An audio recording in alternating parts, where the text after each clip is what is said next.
ভাদ্রের গত ৪ দিনে টানা বৃষ্টিতে সাতক্ষীরার অর্ধশত গ্রাম প্লাবিত হয়েছে। পানিতে তলিয়ে আছে হাজার হাজার একর ফসলের ক্ষেত ও ঘেরের মাছ।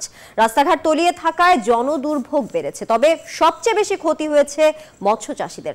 জেলা মৎস্য বিভাগের তথ্য মতে ৬০০ কোটি টাকার অধিক মাছ ভেসে গেছে। তবে ক্ষতি কাটিয়ে উঠতে সরকারি প্রণোদনা দেওয়ার দাবি খামারিদের। সাতক্ষীরা প্রতিনিধি মনিরুল ইসলাম মনির রিপোর্টে থাকছে বিস্তারিত। চারদিকে শুধু পানি আর পানি। বৃষ্টি নেই, এরপরও এখনও ডুবে আছে সাতক্ষীরা পৌরসভা ও সদর উপজেলার প্রায় অর্ধশত গ্রাম। রাস্তাঘাট, দোকানপাট সহ বসতবাড়ি পানির নিচে থাকায় ভোগান্তি চরমে পৌঁছেছে। জলাবদ্ধতার কারণে খুব কষ্টে আছি। ঘর বাড়িতে পানি ঢুকছে, খাওয়া দাওয়ার ব্যবস্থার খুব সমস্যা, টয়লেটের সমস্যা। এই জলাবদ্ধতায় এক সপ্তাহেরও বেশি আমার বাড়ি, আর এমনি গ্রামে তো অনেক, কিন্তু 1 মাস। আমরা এই 1 মাসের মতন পানি বন্দি। আসলে আমাদের পানি সরার কোনো লাইন নেই।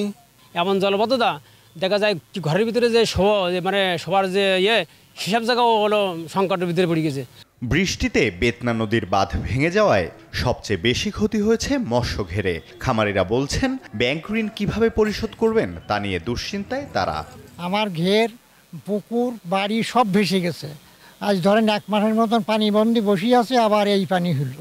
মৎস্য ব্যবসায়ী মূলত তারা ব্যাপক ক্ষতিগ্রস্ত হয়েছে। কয়েক হাজার কোটি টাকার মাছ তাদের বেশি সমুদ্রের নদীতে চলে আসছে। মৎস্য বিভাগের তথ্য মতে অতিবৃষ্টিতে ৫,০০০-এর অধিক মাছের ঘের তলিয়ে গেছে। এতে ক্ষতি হয়েছে ৬০০ কোটি টাকারও বেশি। চাষিদের যদি পুনরায় তারা আবার ঘুরে দাঁড়াতে চায়, আর্থিকভাবে সচ্ছলতা লাভ করতে চায়, এজন্য স্বল্প সুদে ঋণের ব্যবস্থা অথবা সরকারিভাবে যদি প্রণোদনার ব্যবস্থা করা যায়, চাষিরা লাভবান হবে। সাতক্ষীরায় ৬৫,০০০ মৎস্যঘের ও ৫৬,০০০ পুকুর রয়েছে। Desk report, news 24।